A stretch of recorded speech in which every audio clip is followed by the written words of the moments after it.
सास की दुकान। लक्ष्मी जी की दो बहुएं थी, सुमन और राधिका, और दो बेटे, अजय और सुशील।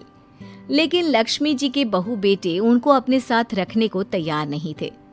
बहुओं के तेज स्वभाव के चलते लक्ष्मी जी को अपना ही घर छोड़कर एक किराए की कोठरी में रहना पड़ रहा था।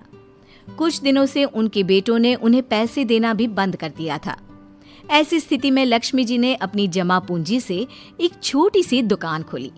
एक दिन शाम के वक्त, अजय सुनते हो, तुम्हारी माँ ने दुकान खोली है। दुकान अब इस उम्र में दुकान पर बैठेगी वो। अब क्या किया जा सकता है, माँ की तो बुद्धि सठिया गई है।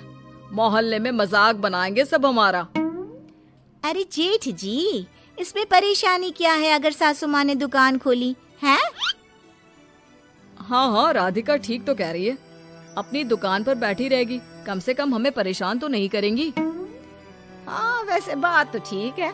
खुद के दो पैसे कमाएंगी तो कभी कभार हमें जो खर्चा देना पड़ता है ना, वो भी देने से बच जाएंगे हम लोग।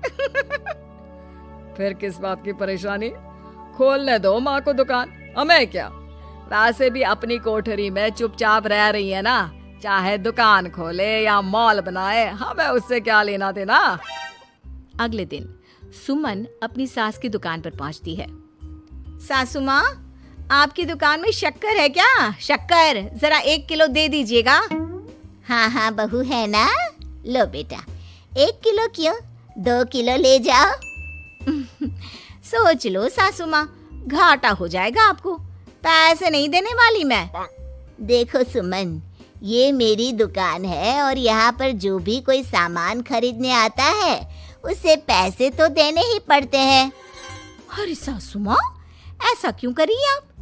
अरे देखो ना, घर पर आपका बेटा और पोते पोती दूध में शक्कर डालने के लिए कब से इंतजार कर रहे हैं। जरा उनके बारे में तो सोचिए। अरे ऐसी बात है क्या? अब मुझे नहीं पता था। बहू एक काम करो, वैसे भी पहली बार आई हो ना, ये शक्कर तुम ऐसे ही ले जाओ, पैसे देने की जरूरत नहीं है। अगले दिन राधिका भी अपनी सास की दुकान पर पहुंचती है। प्रणाम सासू माँ, कैसी चल रही है आपकी दुकान? बस बेटा, जैसे तैसे करके काम चला रही हूँ। तुम बताओ, घर में सब राजी खुशी है ना? हाँ हाँ मम्मी जी, सब कुछ ठीक ठाक है। बताओ राधिका बहू, कैसे आना हुआ? कुछ काम था क्या? वो ना मम्मी जी, मुझे जरा 5 किलो आटा चाहिए था। मेरे पैर में ना बहुत दर्द है, इसलिए बाजार तक जाने में ना तकलीफ हो रही थी। घर पर बच्चे भूखे बैठे हैं, सोचा आपसे ही ले लेती हूँ। हाँ हाँ, क्यों नहीं बेटा, ये लो 5 किलो आटा ले जाओ। हाँ, लेकिन मम्मी जी, आपने जिठानी जी को शक्कर फ्री में दी थी, तो मुझसे भी पैसे तो नहीं लेंगी ना? हाँ, अच्छा ठीक है बेटा, कोई बात नहीं, तुम ऐसे ही ले जाओ, बच्चों से क्या पैसे लेना। कुछ दिनों के बाद लक्ष्मी का बेटा अजय दुकान पर पहुंचता है। कैसी हो माँ, दुकान तो अच्छी चल रही है ना तुम्हारी? सब मोहल्ले वाले तारीफ करते रहते हैं। अब क्या करूं बेटा, तुमने तो मुझे सहारा दिया नहीं, गरीब माँ को घर से बाहर निकाल दिया। कुछ तो करना पड़ेगा ना अपना पेट पालने के लिए। वो माँ ना बहुओं की बहुत चिक चिक रहती थी। अब देखो कितनी अच्छी जिंदगी है तुम्हारी, खुद कमाती हो, खुद खर्च करती हो। इससे अच्छी भला कोई जिंदगी हो सकती है क्या? हाँ बेटा, दिल को बहलाने के लिए तुम्हारी ये बात भी सही है, लेकिन कोई बात नहीं बेटा, मैं खुश हूँ। अच्छा माँ, मैं क्या कह रहा था, जरा 500 उधार तो दे देना। कमाल की बात है बेटा, तुम मुझसे पैसे उधार मांग रहे हो? तुम्हारे पास पैसों की क्या कमी है? अरे माँ, इस महीने की तनख्वाह नहीं आई और आप तो अपनी बहू को जानती है ना, उसे शॉपिंग करनी है। जल्दी वापस लौटा दूंगा माँ। ठीक है बेटा, ये लो 500 रुपए, लेकिन देखो कुछ दिनों में वापस दे देना, मुझे अपनी दुकान के लिए माल भी तो खरीदना है। हाँ हाँ ठीक है माँ, जल्दी पैसे लौटा दूंगा। बहुत दिनों तक अजय अपनी माँ लक्ष्मी के पैसे वापस नहीं देता और सुमन और राधिका बार बार किसी न किसी बहाने से अपनी सास लक्ष्मी की दुकान से बिना पैसे दिए खूब सारा सामान ले आती है, जिसकी वजह से लक्ष्मी को अपनी दुकान में बहुत घाटा होता है। फिर एक दिन जब राधिका सामान लेने के लिए लक्ष्मी की दुकान पर पहुंचती है, सासू माँ, जरा वो 1 किलो दाल तो देना। नहीं बहू, अब मैं तुम्हें या सुमन को कोई सामान फ्री में नहीं देने वाली। तुम लोगों ने कभी कोई मदद नहीं की मेरी, उल्टा मेरी दुकान से फ्री का सामान ले जाकर मुझे मुश्किल में डाल दिया है। लेकिन मम्मी जी, हम तो आपके बच्चे हैं ना। अगर इतना ही मेरे बच्चे हो तो फिर मुझे घर से बाहर क्यों निकाल दिया? देख बहू, अब मैं तुम्हें 1 रुपए का सामान भी फ्री में नहीं दूंगी। और जाकर सुमन को भी कह देना, आए दिन तुम्हारा पति मुझसे उधार ले जाता है और वापस भी नहीं लौट आता। राधिका गुस्से में घर वापस आती है। घर आने के बाद, क्या हुआ राधिका, बहुत गुस्से में लग रही हो तुम? सासू माँ की दुकान पर गई थी ना? सासू माँ का तो कुछ करना पड़ेगा, जब से ये दुकान खोलकर बैठी है। अक्कड़ तो देखो उनकी। अरे लेकिन हुआ क्या है? होना क्या है, दाल लेने गई थी, मुझे 4 बातें सुनाकर उल्टा भेज दिया, कुछ दिया भी नहीं। ये तो सासू माँ ने ठीक नहीं किया। देखो मेरे पास ना एक बहुत अच्छा प्लान है। कैसा प्लान भाभी? हम अपनी सासू माँ की दुकान में किसी चोर से कहकर चोरी करवा देते हैं और सारा सामान अपने घर मंगवा लेंगे। उसके बाद हमारे पास फ्री में सामान भी आ जाएगा और सासू माँ की अकल भी ठिकाने आ जाएगी। ठीक है भाभी, मैं आपका पूरा साथ दूंगी। आप जल्दी से ये काम करवा दीजिए। और 2 दिनों के बाद सुमन और राधिका एक चोर से मिलकर लक्ष्मी की दुकान में चोरी करवा देते हैं। हे भगवान, ये क्या हो गया? इस उम्र में जैसे तैसे अपना गुजारा कर रही थी, लेकिन चोर मेरा सारा सामान लेकर चले गए। अब क्या होगा?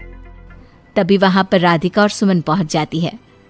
क्या हुआ सासू माँ, बहुत दुखी लग रही हैं आप।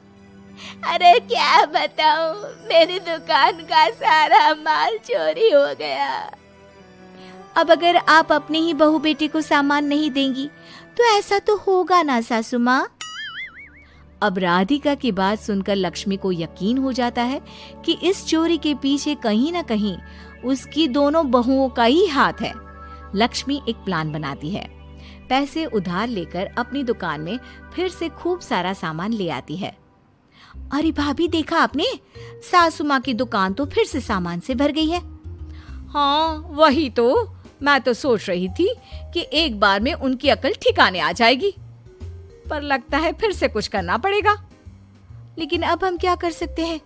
अरे वही जो हमने पहले किया था। इसका मतलब फिर से चोरी करवाएंगे? हाँ, उसके बिना हमारा काम कैसे चलेगा? और इस बार चोरी करने हम दोनों चलेंगे, कुछ नहीं छोड़ेंगे उनकी दुकान में। सुमन और राधिका दोनों मिलकर लक्ष्मी की दुकान में चोरी कर लेती हैं और सारा सामान चुपचाप अपने घर के स्टोर में लाकर रख देते हैं। लेकिन सुबह होते ही लक्ष्मी पुलिस लेकर सुमन और राधिका के घर पहुंच जाती है। इंस्पेक्टर साहब, मेरी इन दोनों बहुओं ने ही घर में चोरी की है। अरे ना ना इंस्पेक्टर साहब, ये हम पर झूठा इल्जाम लगा रही हैं। अरे हम क्यों इनकी दुकान में चोरी करने लगे? माँ, आपको शर्म नहीं आती अपनी बहू पर झूठा इल्जाम लगाते हुए? हाँ माँ, हम आपके बेटे हैं और ये आपकी बहुएं हैं, आप ऐसा कैसे कर सकती हैं? लक्ष्मी जी, क्या आपके पास कोई सबूत है?